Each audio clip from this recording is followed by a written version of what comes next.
Gürcüstan parlamenti bu gündən Dövlət Təhlükəsizlik Xidmətinin yeni rəhbərinin seçilməsi prosesinə başlayır. İlk olaraq Geka Geladzinin namizədliyi rəsmi şəkildə büroya təqdim olunacaq. Bundan sonra isə bugün keçmiş Daxili İşlər Naziri Parlamentin Müdafiə və Təhlükəsizlik Komitəsinin iclasında dinlənəcək. Daha sonra proses plenar iclasa keçəcək. Prosedura uyğun olaraq deputatlar əvvəlcə Mamukam Dinaradzenin Dövlət Təhlükəsizlik Xidmətinin rəhbəri vəzifəsindən vaxtından əvvəl azad olunmasına səs verəcəklər. Sonra isə yeni rəhbər plenar iclasda 6 illik müddətə seçiləcək.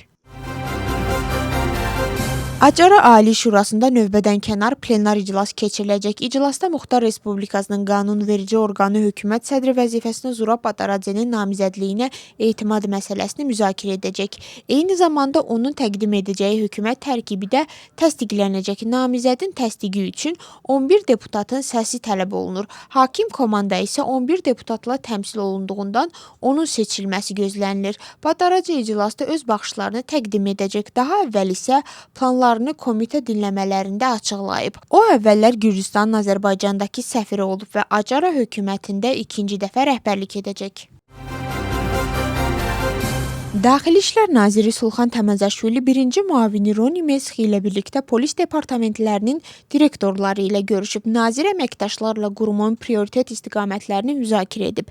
Həmçinin ölkə üzrə müxtəlif kateqoriyalı cinayətlərlə mübarizə və profilaktik polis tədbirləri diqqət mərkəzində olub. Nazir patrul polis departamentinin rəhbər şəxsləri ilə də görüşüb. Görüşdə o ictimai təhlükəsizliyin təmin olunmasında patrul polisinin mühüm rolunu vurğulayıb və qeyd edib ki, departamentin fəaliyyətinin daha da təkmilləşdirilməsi, o cümlədən vətəndaşların polis xidmətlərinə çıxışının artırılması istiqamətində tədbirlər davam etdiriləcək.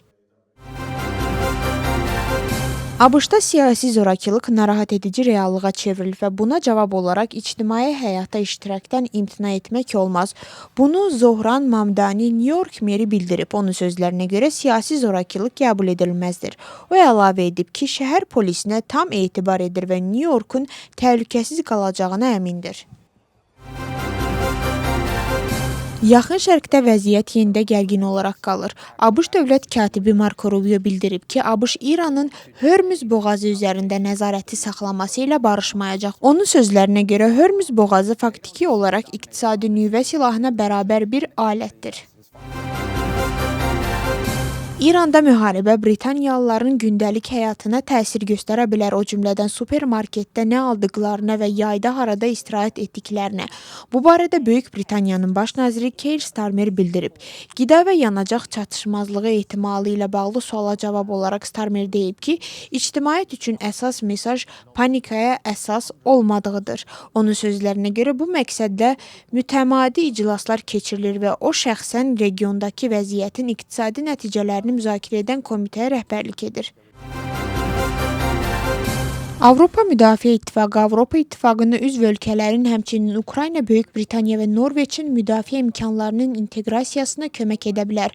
Bu barədə Andrius Kubilius Polşanın Ceşov şəhərində keçirilən Ukraynanın bərpası konfransında bildirib. Onun sözlərinə görə hazırda Ukraynanın alyansa qoşulması gündəmdə deyil. Bununla yanaşı Kubilius hesab edir ki, yaxın illərdə Ukrayna üçün ən effektiv müdafiə mexanizmi yeni yaradılan və Avropanın müdafiə imkanlarının inteqrasiyasına yönələn birlik ola bilər.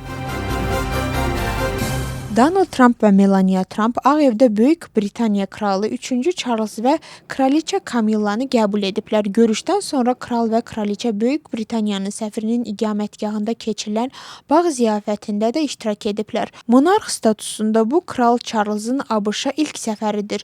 4 günlük dövlət səfəri çərçivəsində onun konqresdə çıxışı da planlaşdırılıb.